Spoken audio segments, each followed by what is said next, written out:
Namaste, everyone. Welcome to the Blooming Lotus Healing Channel. My name is Jikara, and I'm a spiritual healing facilitator. And today I have a very, very special guest coming in.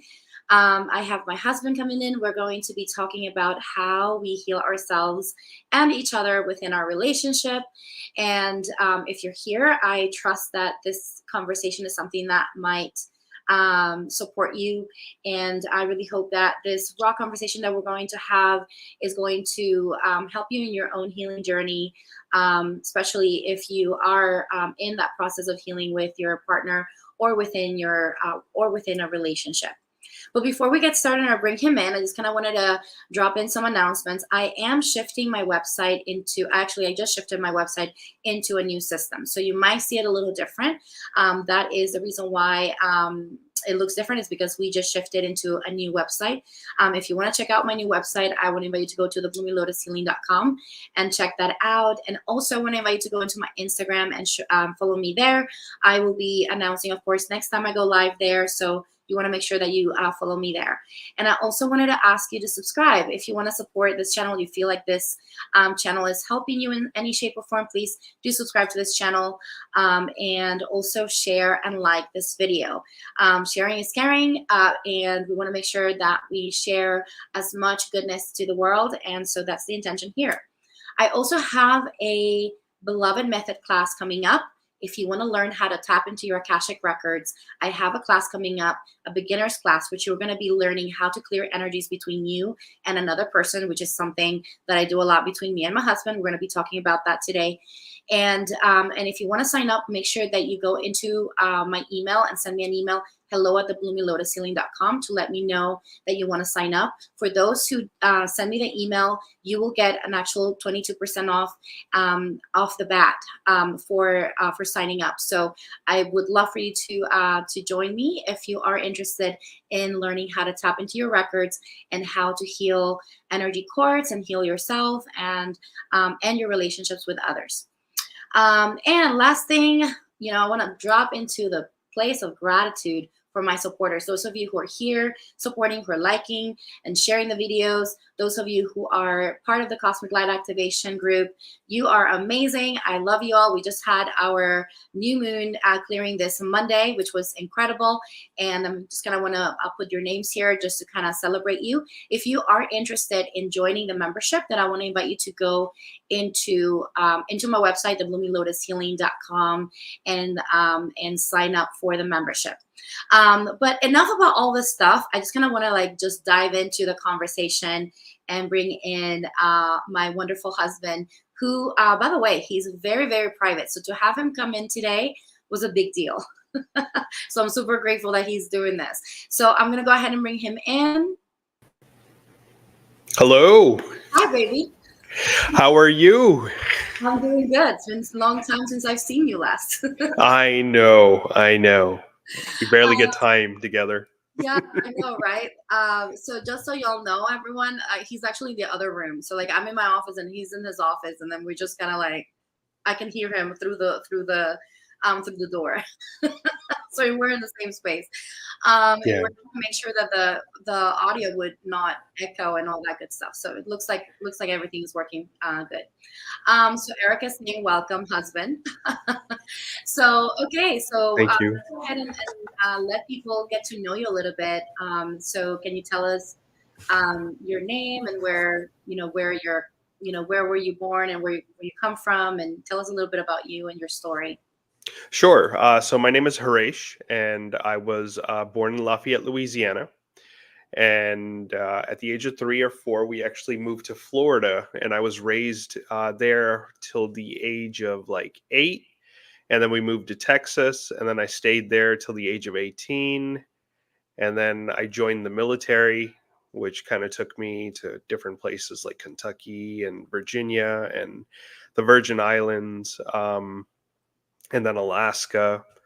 And finally, when I settled down in Florida and then came back to Texas. So it was a big loopity-loop. And then I came to Florida eventually again. So I'm really going between Florida and Texas for sure. So, yeah. But aside from that, I'm fairly like I guess private, as you mentioned before. I definitely do keep to myself. As an adult, it's been kind of more challenging because it's not really easy to meet people. I find to actually, to call friends and to actually bring into your inner circle. So that's been my obstacle, you know.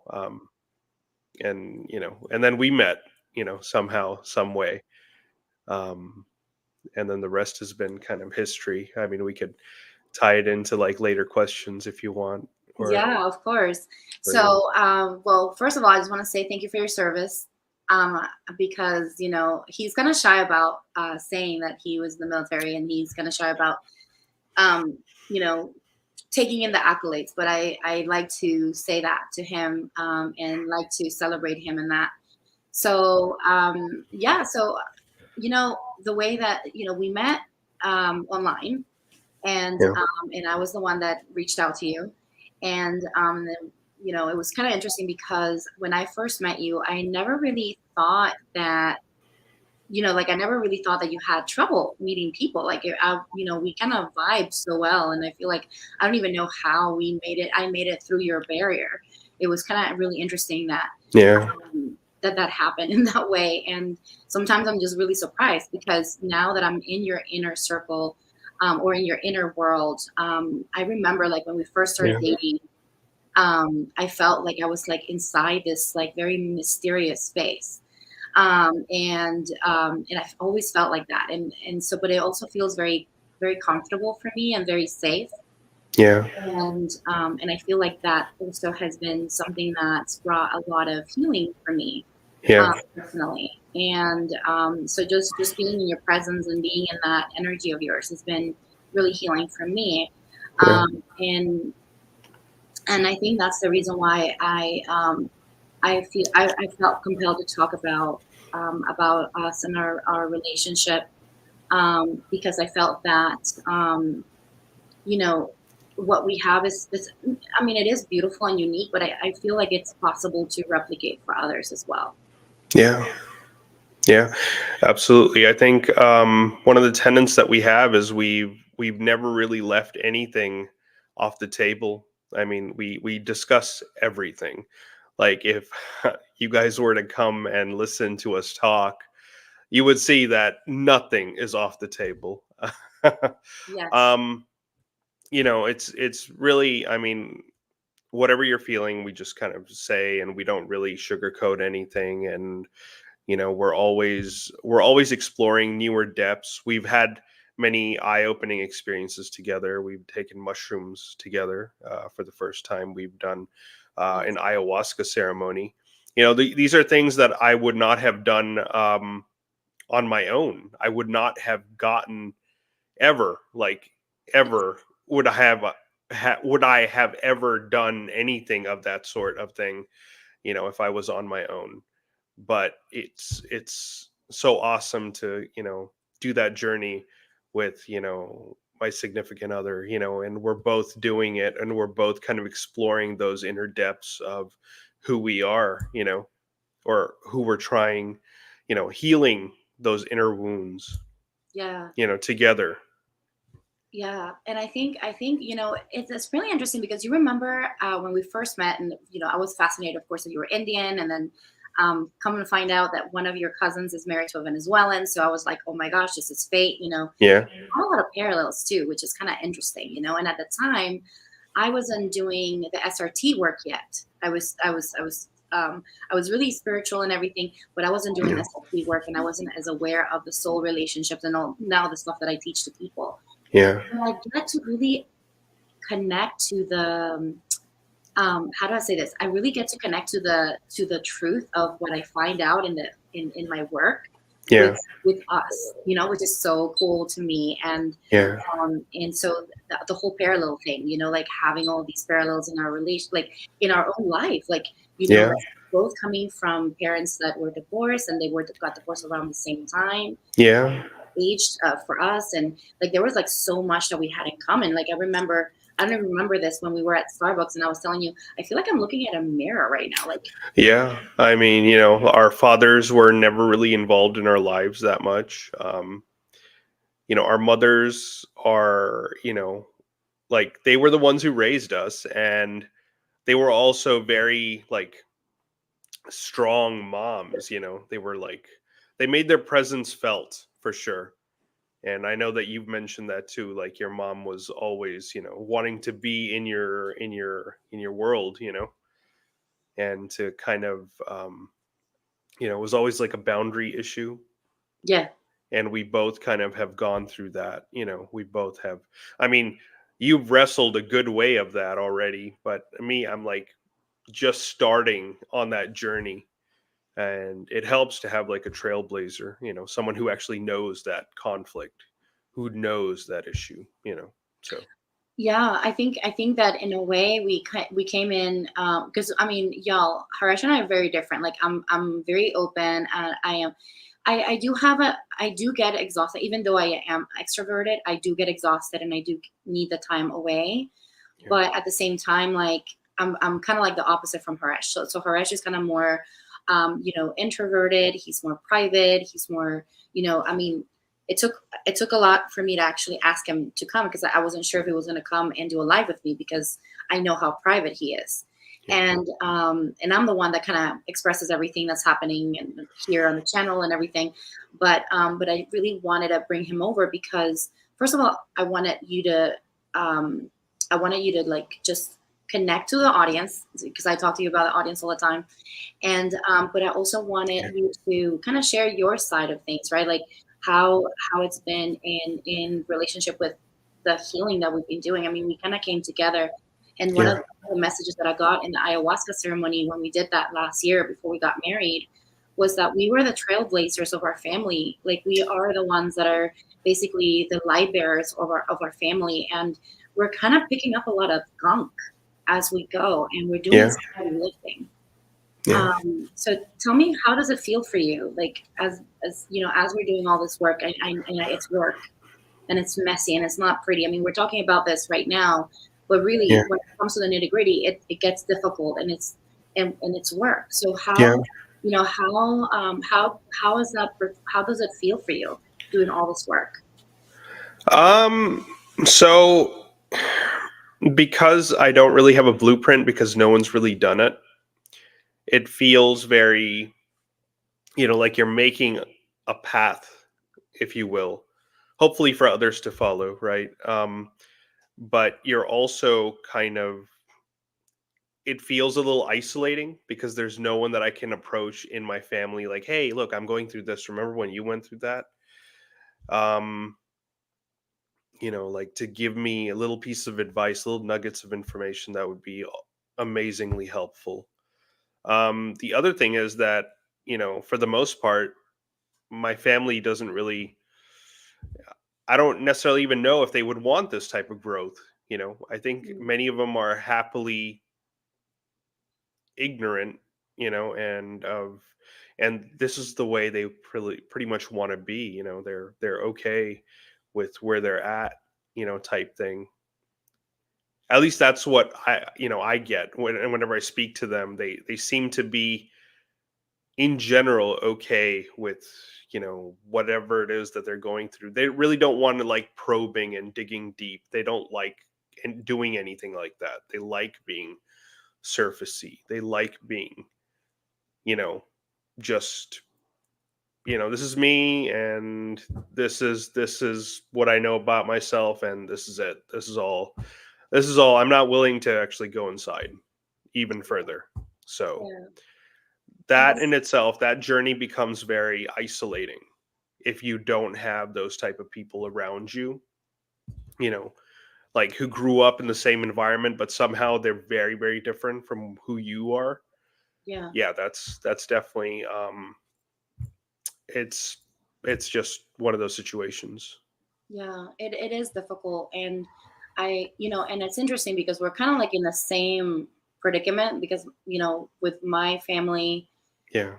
um, well, I would take it back. I do have one aunt who has been doing a little bit of work herself, and she I would say, my Aunt Romelia, the one that's back in Venezuela.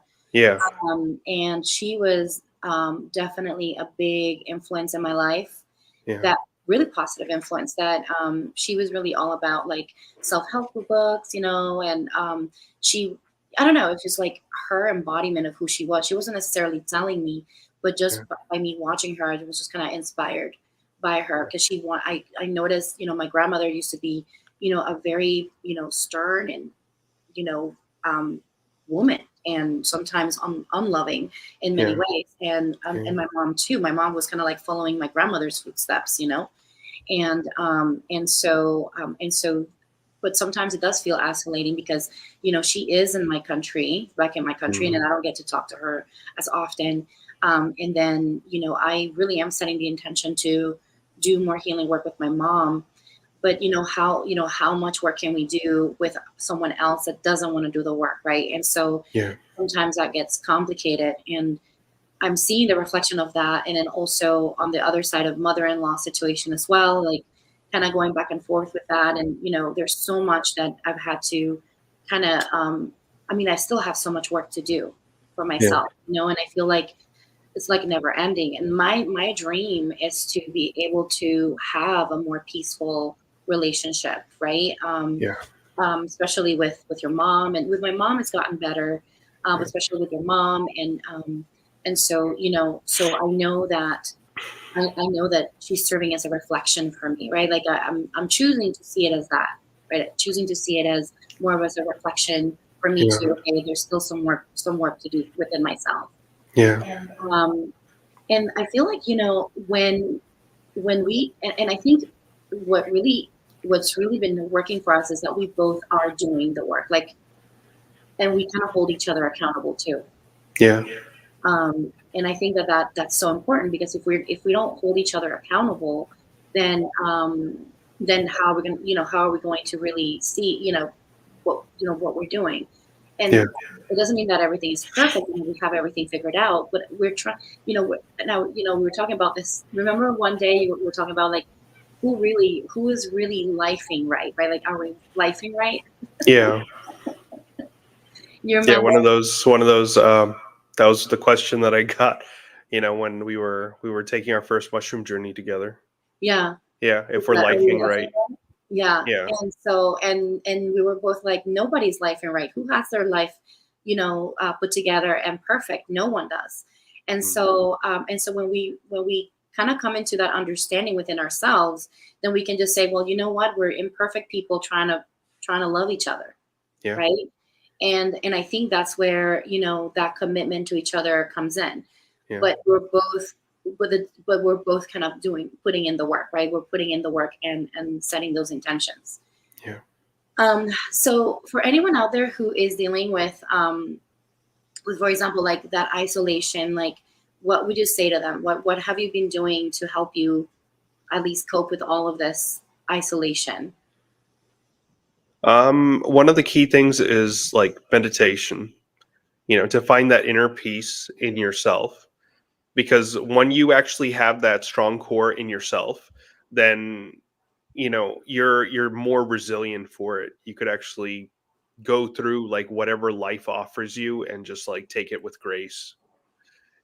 I think that's one of the key things, whether it's relax, um either like straight up meditation, or you could just release some tension in your muscles, tighten and loosen. um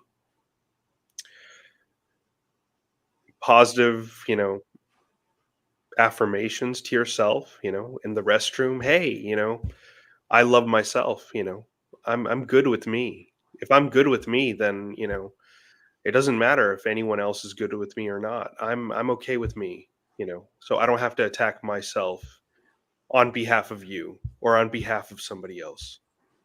So I think Mm. those things do help, and they actually go miles to actually give Mm. you that inner peace. Thank you for that. And we both have a very unique. Um, so I kind of wanted to share the story of our healing journey, because we've been on a healing journey without even knowing from the beginning. So Yeah. when we first met, I remember that I told you, and I kind of got sidetracked. that, I was so intrigued that you were Indian, and I was telling you how I wanted to go to India to an ashram, and I wanted to just, serve, and I wanted to be of service. And then you said, you don't have to go all the way to India to do that. You can do that here. There's places you can go Yeah. and meditate. And I Yeah. said, really? And you were the one that introduced me to Vipassana. And you said Yeah. that you were going to go to Vipassana in India, and for whatever reason it didn't happen. Some things happened, and you couldn't make it to the Vipassana retreat over there. Yeah. But that you really wanted to do it, and because of your own personal things, right? Like, this was before you and I met, so Yeah. like, Yeah. you're struggling with your own things, and you kind of wanted to connect to that. And Yeah. so I remember I found the website and I signed us up. I was like, okay, we're doing this. And you got to get approved for this, and we both got approved, Yeah. like God would have it. And then we both went to this retreat, and then they separate men and women. And this was a really beautiful experience Yeah. for us because, well, at least on my perspective, and I'll let you speak about your perspective, but I Yeah. thought it was really beautiful because we got to do this together, even though we were separated, Yeah. during those 10 days. And our relationship was really young too. We were like, we were like, what, 3 months in? We were in our 4th month or so. 4th month, yeah. Like, it Yeah. was really, really young, our Yeah. relationship.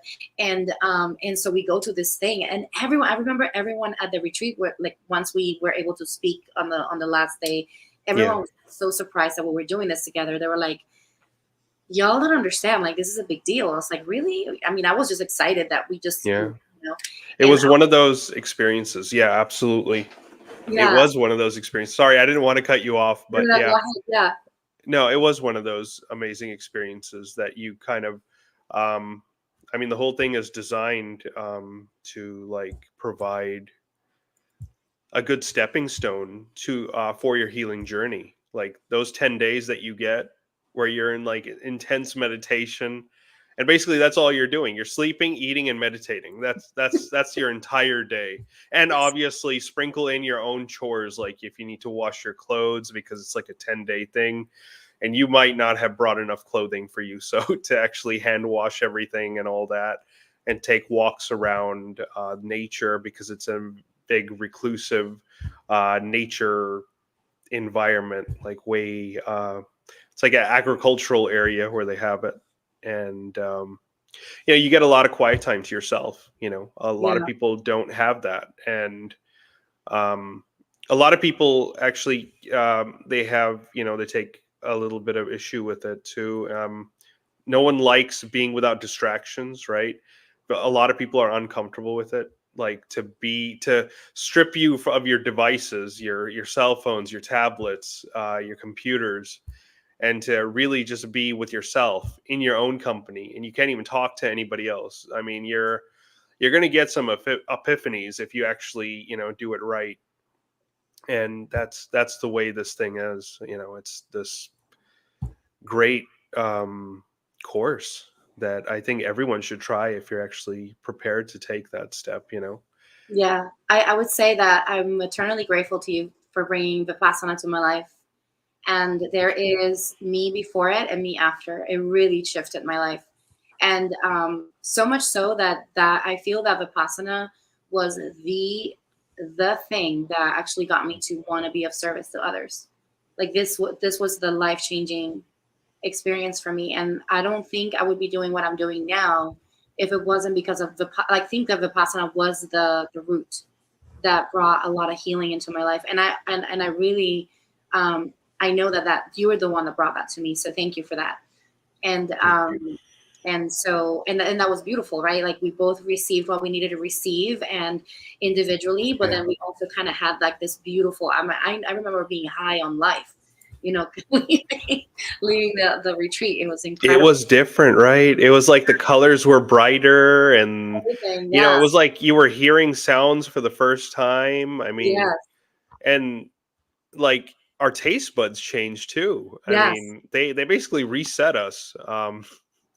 And on the way back, remember we stopped by that Smoothie King place, and yes, we just decided to go like on a fruit smoothie. Yeah, that'll be a good, it's a good healthy way, right? Like we're yeah, doing our bodies a favor by not eating the gunk and the grease and the fats or whatever that other food has. and I guess they put protein powder in it, and my gosh, could you taste that Yeah. chemical, Yes, that he's like, chemical taste? And it was like it was horrible, and we're like, oh my gosh, this is what we do to ourselves. This is what we consume on yes, the daily, yes, and we label it as health, and you know that's how we're actually supposed to be. But then eventually what happens is you're recalibrated to like the regular world and stuff, and that smoothie is no longer gross anymore. It's actually it's pretty tasty. So yeah, yeah, one of those yeah. crazy That's crazy. why it's a good idea to do Vipassana like on a year. I've been trying to apply to go back, but it's been hard to get back ever since COVID. It's Yeah, been they're so selective now or something, yeah, they're very or the selective line is now. just that. I mean, we were lucky enough to go. Like you Yes. applied and we got it like within what, just 3 months out? Yeah, like 3 months out, and we were able to get in for the January Yeah. one.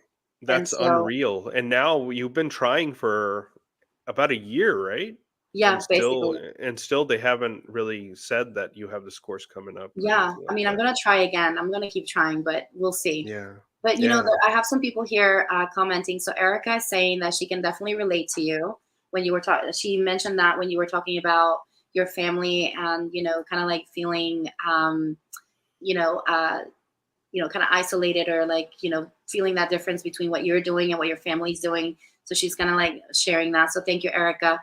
And then Carlton, she's saying that was good. Holding each other accountable to ensure that both parties are doing the work. Accountability can equal accessibility, and I agree. I agree with you, Carlton. And then Carlton is also saying, how do you manage not beating yourself up or attacking yourself? That's a good question. Do you want to answer that, or do you want me to answer that? Or you Um answer it? Sure. I don't think if I'm entirely successful of not beating myself up. I think it just happens from time to time. I'm human, right? I mean, it does happen. You do get good days and bad days, right? It's just part of the process. It's why we incarnate, right? We're in it. We're in it for the funkiness and the amazingness, right? But yeah, I mean, but you're not doing it chronically. You're just, you might make an observation. Oh, I could have done this better. Oh, you know, they're right. If you happen to agree with their comment, but aside from that, you don't really dwell on it. It's not about internalizing anything, right? Don't take it inside. Try to leave it as surface level as you can, and just visualize that you're pushing that out, because I don't want more of that. I'm already contending with whatever it is that I have on the inside already, that's already made it, and you're really trying to push all that negativity out. So I don't know. I think you just gotta go with the flow. I think also, just to add to what you're saying, I think another thing that's helpful, at least for me, what's helpful is to, like, when I see myself, like, I catch it like whenever I can, right? Like, because it's not gonna be perfect every time, but whenever I Mhm. can, I just catch it Yeah. and I try to shift the script if I can, whenever I can. So I try to shift the script at that moment. But there's going to be times that we kind of go back, especially if it depends on how we were treated also as children. I feel like if we were Yeah. told certain things or certain negative things, we kind of like go back into that mode. Like, it's just so easy for us to go back because it's almost like ingrained in us, like programmed in us. Yeah. So I think it's like it takes some work, but it's important to try to catch it when you can, and just try to change the script. So, for example, if you see yourself saying, "Oh, I'm stupid because I didn't do this right," and you can say, "Oh man, I'm gonna do better next time." Man, schnook. I missed the mark this time, but next time I'll do better. And so, kind of going into that space of recalibrating the conversation with yourself, and it's gonna take work.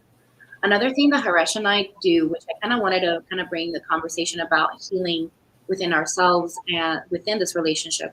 We've done meditation, we've also done mushrooms, we've done ayahuasca together, but we also have taken the time to go to therapy individually.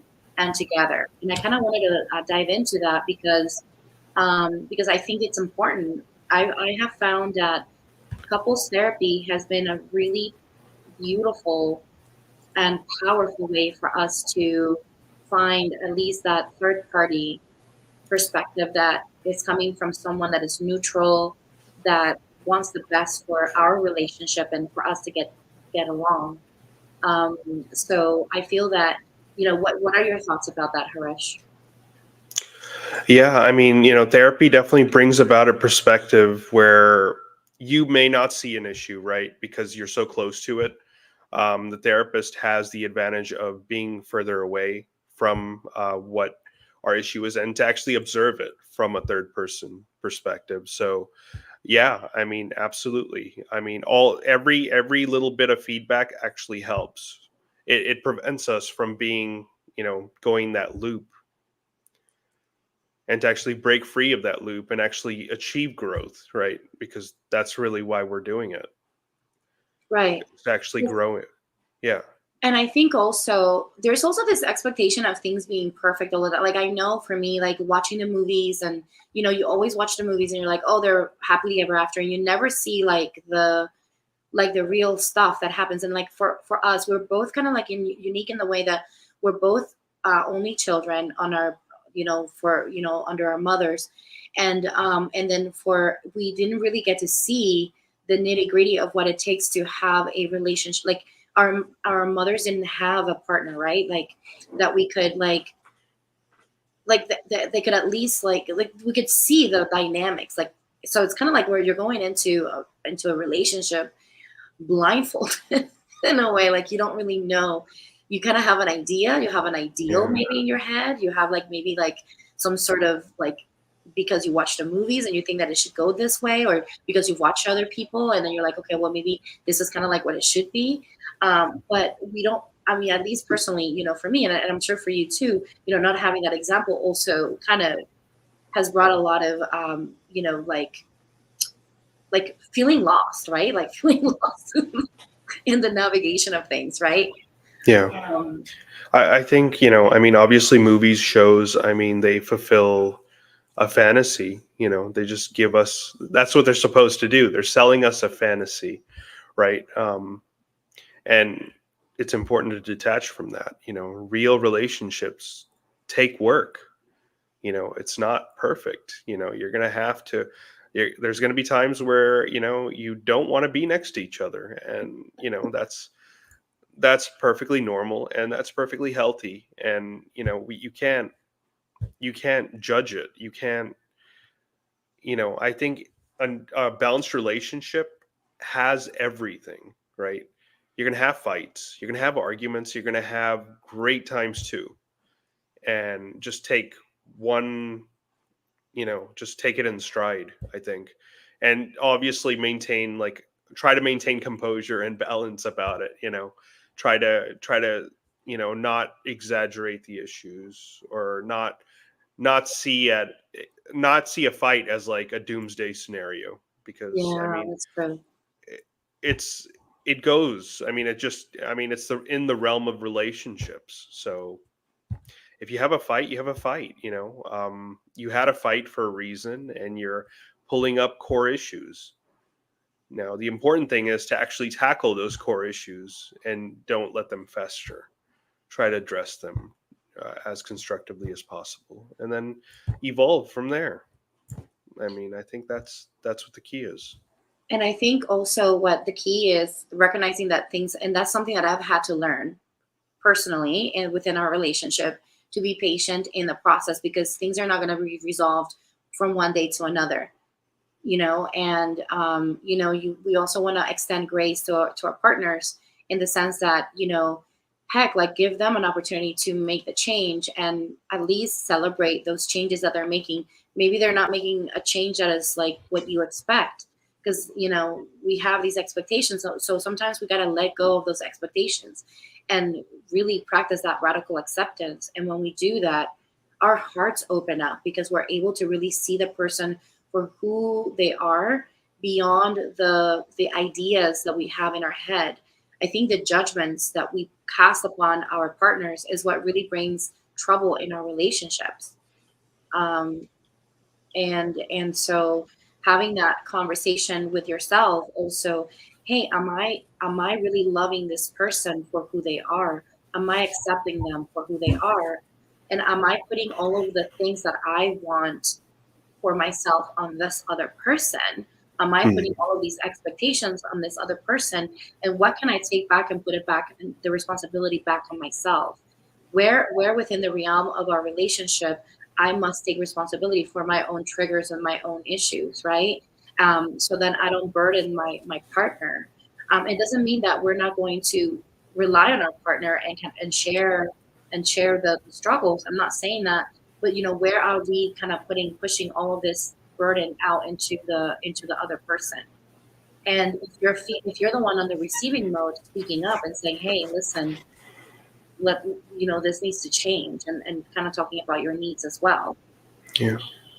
And so, um, yeah, so Carlton is asking how to have those fights but keep it in a conversational matter. We are learning that still. There's moments. Yeah. I I'm mean, it's I'm a definitely a firecracker. work in progress. Yeah. Absolutely, without a doubt. I mean, we do have our times, where we blow the roof off. But I mean, we have other more, we have more direct conversation where it is mellower, and we're definitely making progress. There has been growth, and we've seen that growth. We can see that growth. We can measure it. And that gives hope. That is what relationships are about. We kind of evolve into our partner, I think. I think that's what Yeah, it is. I love that. Yeah, that's so true. And one other thing, I mean, we are learning as we speak. Like, we're learning active listening. We're learning different techniques with our therapist, and we tackle different aspects. We've been tackling boundaries as well. Um, you know, uh, with third parties. Like, we've been doing a lot of work, like, internally, and it hasn't been easy. And also, I was thinking about this the other day. It has taken me, and I don't think I told you this, but I'm going to tell you right now. It has taken me a while to recognize certain patterns within you that I'm starting to realize, oh, this is his anxiety. This is his anxiety talking. This is not, because I was kind of seeing it from the egoic mind, where I was like, oh, he's doing this on purpose, and how dare Mhm. he? Maybe he doesn't love me, like, and I'll go into this mode, and Yeah. then now I'm my mind is shifting into recognizing, oh no, this is a response. Yeah. This is a response It that's is. happening. And but it's taken me years to fine tune into that. I don't know why it's taken me that long, Yeah. but it has. And so, but then now I'm kind of like into the space of like, okay, now I know that when he's getting like this is not him trying to be this. This is his anxiety speaking. This is his whatever situation, or frustration or whatever. That doesn't have to be related to me.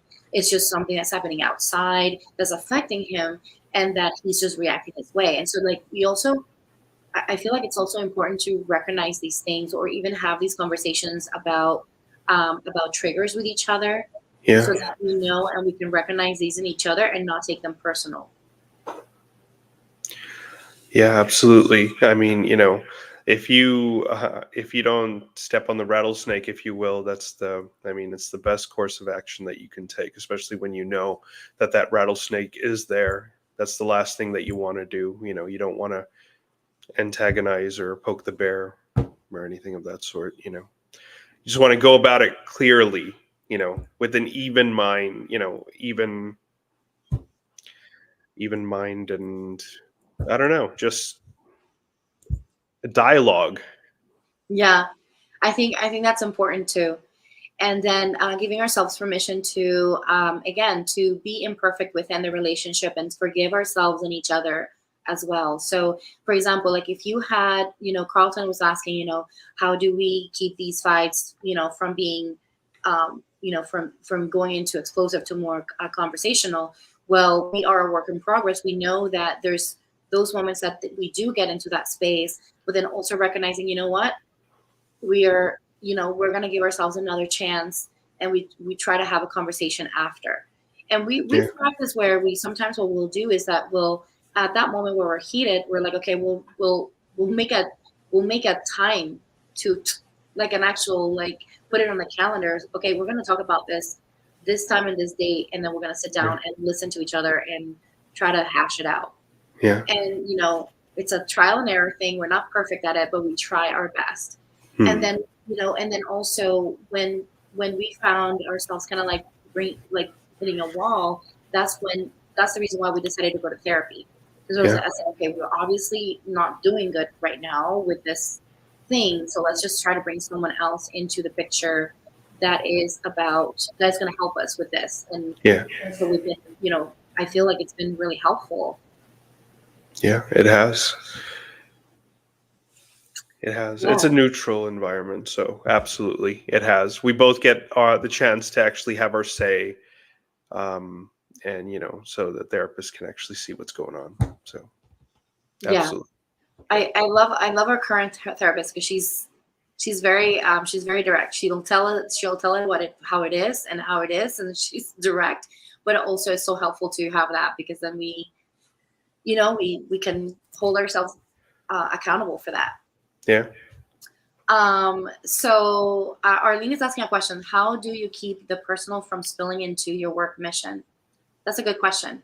So I feel, Arlene, that our relationship is part of our mission, right? Like, our relationship, like being in our authentic selves, is part of the mission, for us to be able to do this work and learn how to transmute and alchemize and connect back to our hearts and each other. That is part of the work, and that's the reason why we do what we do. Like, there's times when we have done healing ceremonies, like we've mentioned before, to try to recalibrate. Or sometimes I'll be like, hey baby, you know what, I'm gonna go into ceremony, I need to do some clearing for myself, and I'll do that. And I kind of wanted to tie in, I also constantly do some work on each other. Sometimes I'll wake up in the morning and I'll be like, because I probably connected to something from a parallel life or something on my dreams. And so then I will go in and clear the energies. And a lot of times Harish will even say, hey baby, I think we need a clearing. And he'll he's already like really hyper aware about that. Yeah, I mean, definitely self-care is without a doubt the number one thing that does help,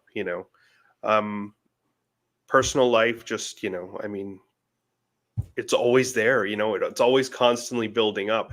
So you got to have self-care rituals in place so that, your personal life can remain separate from your work, so you actually have the resilience to actually keep those two worlds separate. So yeah, definitely self-care rituals there. Yeah, definitely. And then one thing that I've been introducing lately has been yoga. So yoga has been helping me with releasing energies at the physical level, and reconnecting back to myself, and that kind of gives me a little bit of space. I'm going, I go to the yoga studio, I'm there, like in my own little, I mean, obviously with other people, but I'm there, kind of like releasing and setting intentions and doing movement and being intentional with connecting with myself and just being inside of myself. And so then when I come back, I'm like, oh, I feel amazing. And, and I just can go back to doing things. But the reality is that, our lives are not perfect. Right. And so nobody's is. And I feel that's the reason why this is the reason why I wanted to have this conversation, because I feel that people may see, me or other people, like, on YouTube or somewhere else, and they're thinking, oh, they have a perfect life. And then we kind of start comparing ourselves. And I don't ever want to foster that in this channel. Like, what I want to foster is truth and authenticity and transparency. And the reality of it all is that, there are moments that are difficult, but we have gone through them. And I think that we have gotten a hold of what to do. at this point. Like, it's taken us a while to get to where we are now, but I feel like at this point we kind of know what to do, and we have things in place to kind of help us lean into those tools so that we can feel better and be in a better space. Yeah. Oh, Arlene is asking how often you guys have facilitated a couples clearing session, and this time I could see that being helpful. Well, Arlene, I love that you're asking that question, because I've actually remember recently we did the clearing for our family, like our family unit. We did that, and we called in the ancestors. Remember that, baby? I think it was like a couple weeks ago that we did that, and we sat together and we did the clearing. Yeah. Yeah. So we've done that. We've done that together to where. So Haresh. So let me tell y'all something. So Haresh, he's actually going to school to become a counselor. So he is working his way into counseling. And one of the things that we want to do, or at least one of my dreams, is to combine the work of counseling with my work, because I feel like that would be very powerful. So right now he's on his path, and it's taking him a little bit of time to figure out how he wants to express his path and his purpose. And so this has been a time for him. He's going to school, and he's kind of like learning and expanding in that beautiful, exciting time of expansion of his knowledge. And so that's been really beautiful. And so eventually we want to do things together. But as of right now, we haven't done anything, because that he wants to go through his certification and everything before we start facilitating anything else. Yeah, we have to make it official for sure. And the certification will actually help us do that, achieve that. So, yeah, it would actually help the channel for sure. Yeah, that's for sure. And we're definitely planning to do that eventually. And I just recently had a client who was talking to me about, and I was just telling Haresh, there was this Tuesday, who was telling me about how she used to have SRT done by her therapist. And I was so excited, because I knew that that was something that I wanted to combine. And so I went to Harish like right after. It's like, baby, you will not believe that I just got confirmation. There's actually people out there who are therapists who are doing SRT as well. And so I was just like so excited, because I knew that these two combined would be so powerful. Having someone to kind of help you with the cognitive, with the mental health part, and then having the spiritual health as well. I feel like it's so important to have both. Absolutely. Yeah, and even within your now that you're going to school, one of the things that your teacher was telling you guys was to work on yourselves, right? Yeah, absolutely. You have to work on your triggers. So one of the the class that I'm taking right now, because it's summer, I'm taking it's group process, and really it's about group therapy, right? In a psychoeducational background, like say you're running a psychoeducational group where you're actually helping people or giving them tactics to overcome their anxiety, let's say.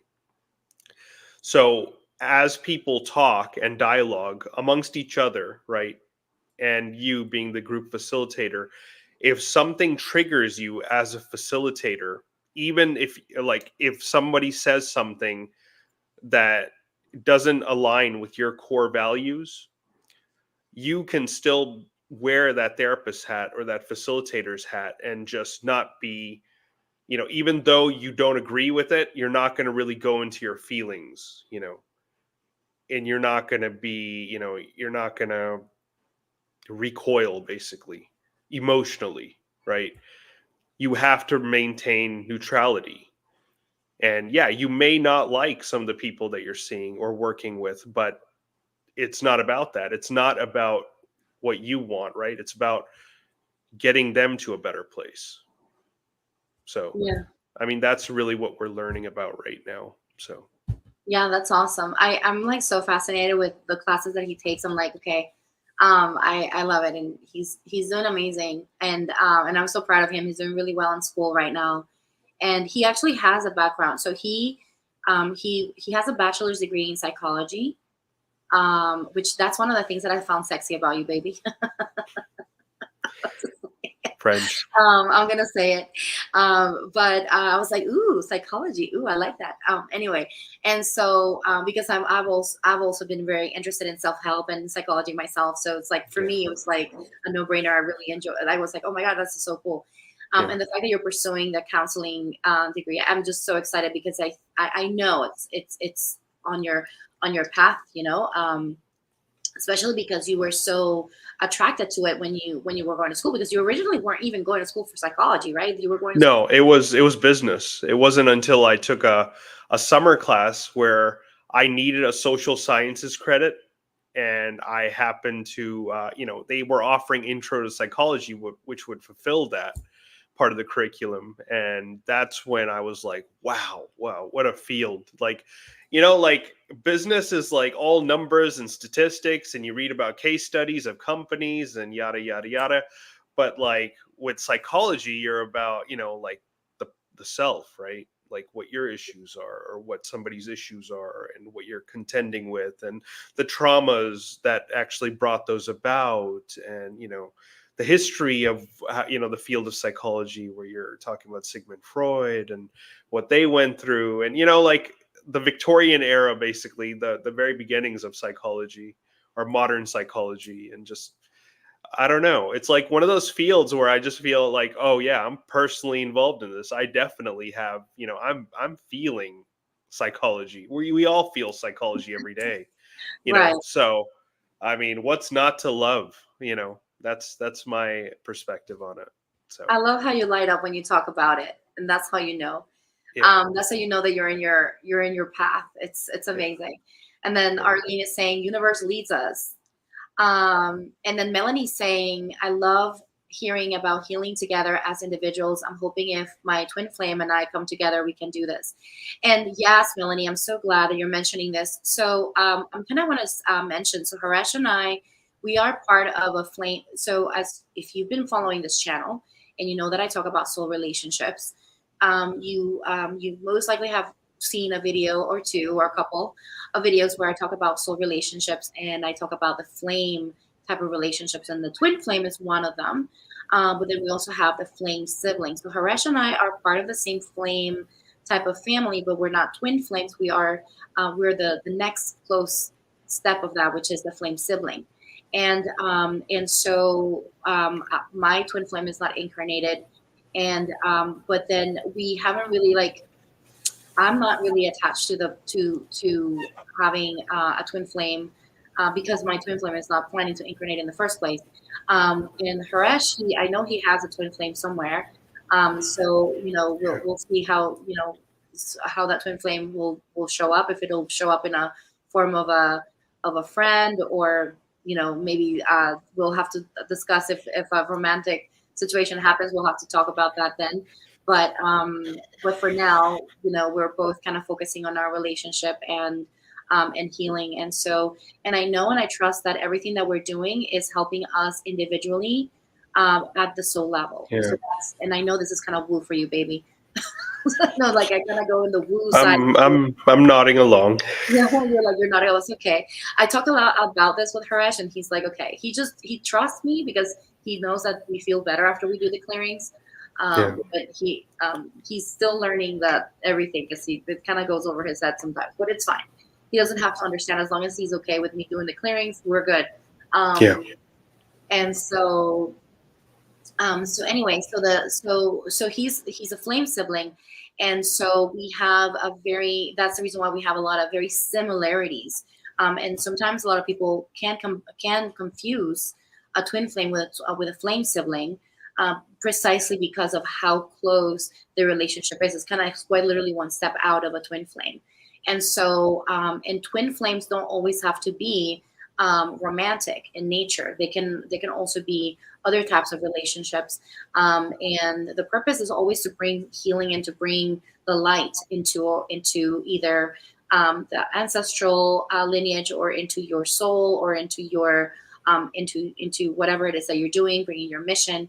But we certainly do have a mission together, and I believe that in my heart. And the mission is to heal, the core wounds of our family trees, And like I was mentioning earlier, that was a message that I received when we went into Mama Aya.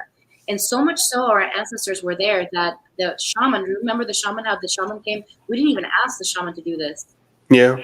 And we received that blessing of our hearts connecting. The shaman just came through and did that for us, which was really surprising. I wasn't even expecting anything like this. And that's when I knew that our ancestors were blessing us. That was the blessing of our ancestors coming through, to say yes and celebrating the union. Yeah. And then also the day that you and I got married, you were mentioning that you felt like it was like there was a lot of people, even though there weren't a lot of people. You had a Yeah. very private thing. And our officiator, Mariama, which she's been on the channel, she Nahari, she was mentioning how she also felt the presence of our ancestors, and she was mentioning that she thinks that that's what you were feeling. The reason that you were feeling there were so many because all of our ancestors were there. So Yeah. kind of like they're kind of celebrating us in our union. So anyway, Yeah, nice. it felt fuller for sure. I mean, I remember it like it felt like we were in like we had it outside, obviously, like in front of a incredible tree, but like it felt like we were at like a church or like some indoor building with like a lot of people. It just felt like that, even though it was just a handful of us. But it was like yeah, Yeah, it felt magical, yeah, it mystical, felt really magical. It really yeah, was so beautiful. And yeah, so our wedding was really small compared to what you would expect for an Indian wedding. Like it was very, very small, but it was, yeah, we yeah, wanted to honor both of our ancestry, which we even had an ancestor, our ancestors, we had like a little altar for them as well. And we kind of wanted to have both of those two things, um, like honor both of the lineages, beyond just trying to convert one another, but just to celebrate each other, which I yeah, thought that was really, really great. Yeah. So, and then Gigi's here, by the way. She's saying that wedding was so powerful. yeah, it was awesome.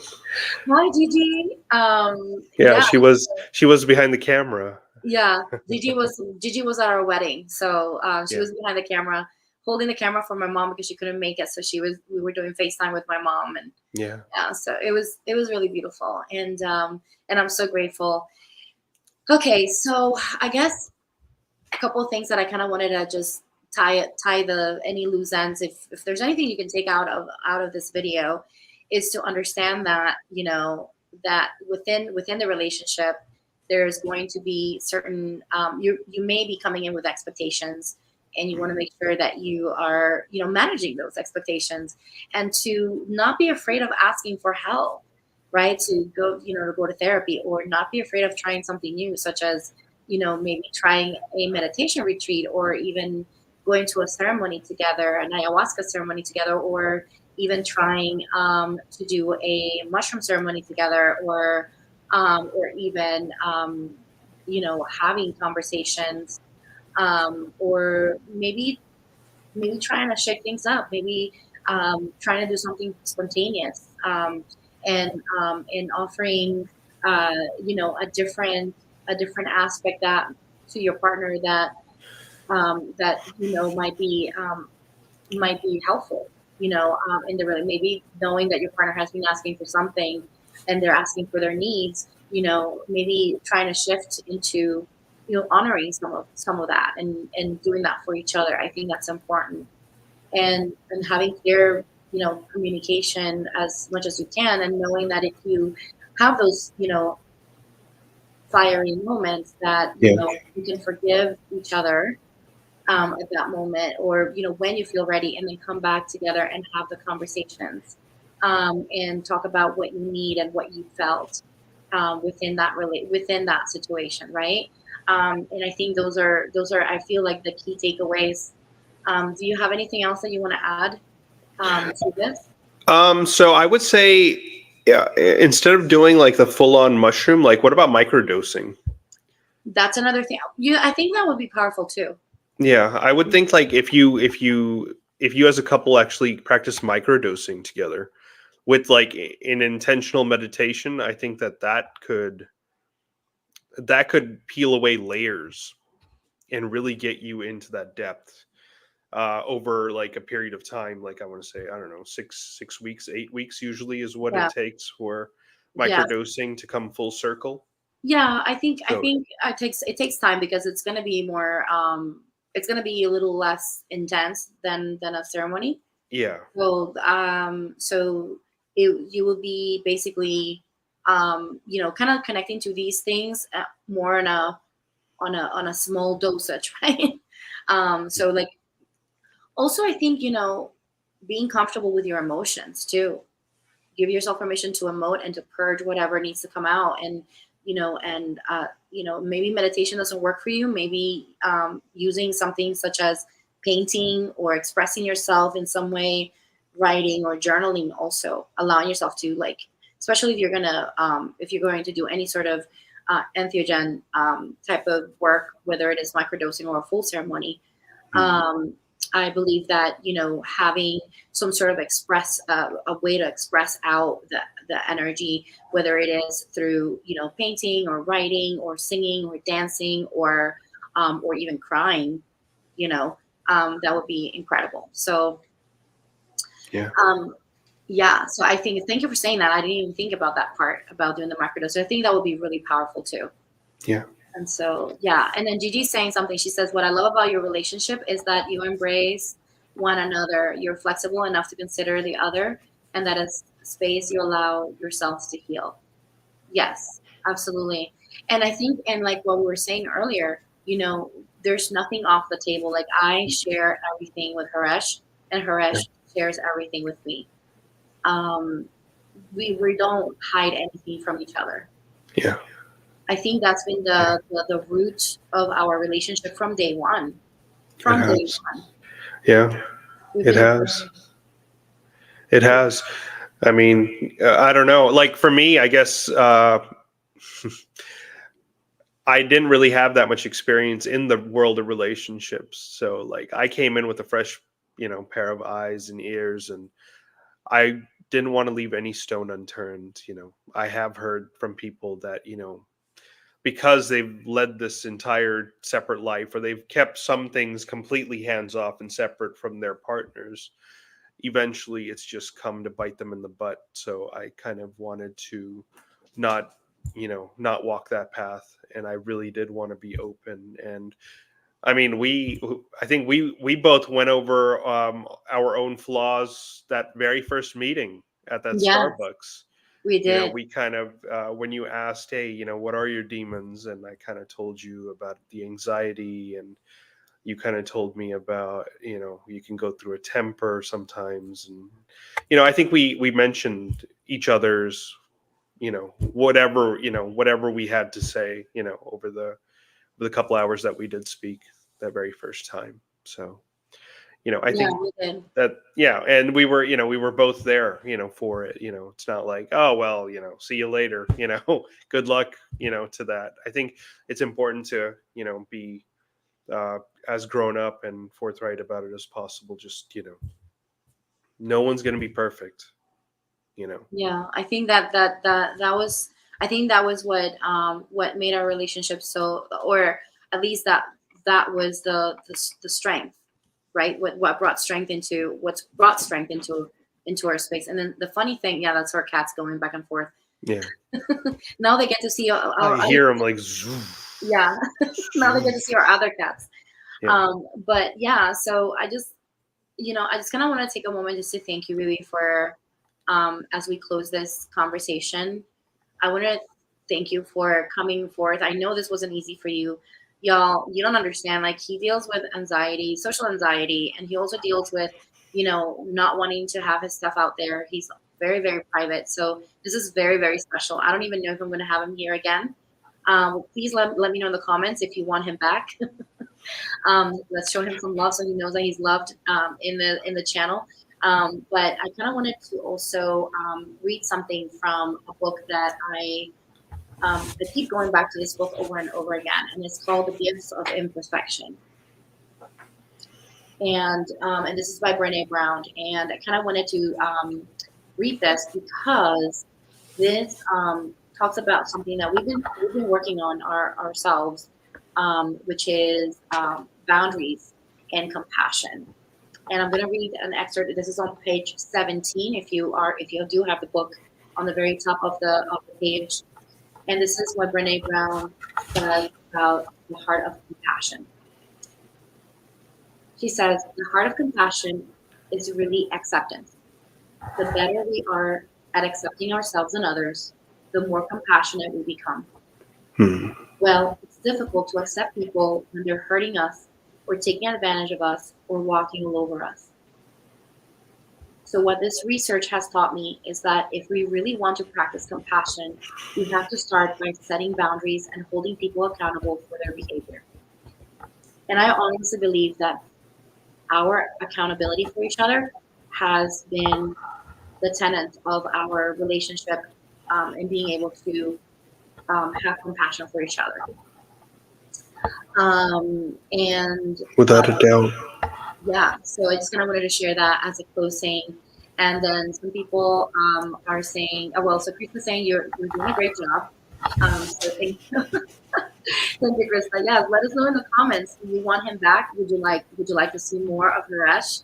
If you do, then I'll try to convince him. I can't promise, but I'll try to convince him to go back. And then somebody's asking for the book, so I'm gonna put it on the chat here. So The Gifts of Imperfection, by Brené Brown. This is a book that you want to have forever and ever. So I left it on the comments there so that y'all can buy the book if you want to. If you want to buy it, she is a PhD in psychology, and she does a lot of research in psychology. And so this is a really great book. It is scientifically backed. I mean, she does a lot of research. So and her books come from a very grounded space. And they're beautiful. So Arlene is saying, Harish, we're grateful for you. We welcome you, and please return. I will. All right. Well, I'm gonna leave it at this. Today is a very short. Thank you, guys. Thank you, everyone, for being here. I want to take a moment just to drop into gratitude. If you feel like this conversation that Harish and I had today can help someone else, and you want to share this, please share and like this video. And then I also want to invite you to subscribe if you're watching for the first time and you want to subscribe to this channel.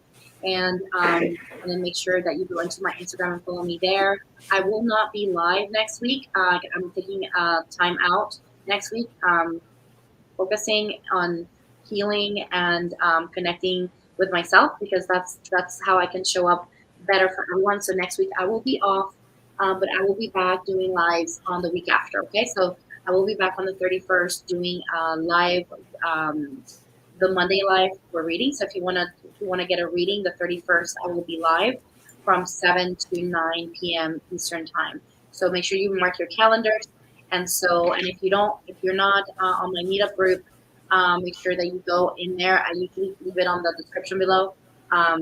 And so you can connect to my meetup group, and so that you can get the notifications from meetup, so you don't miss the live.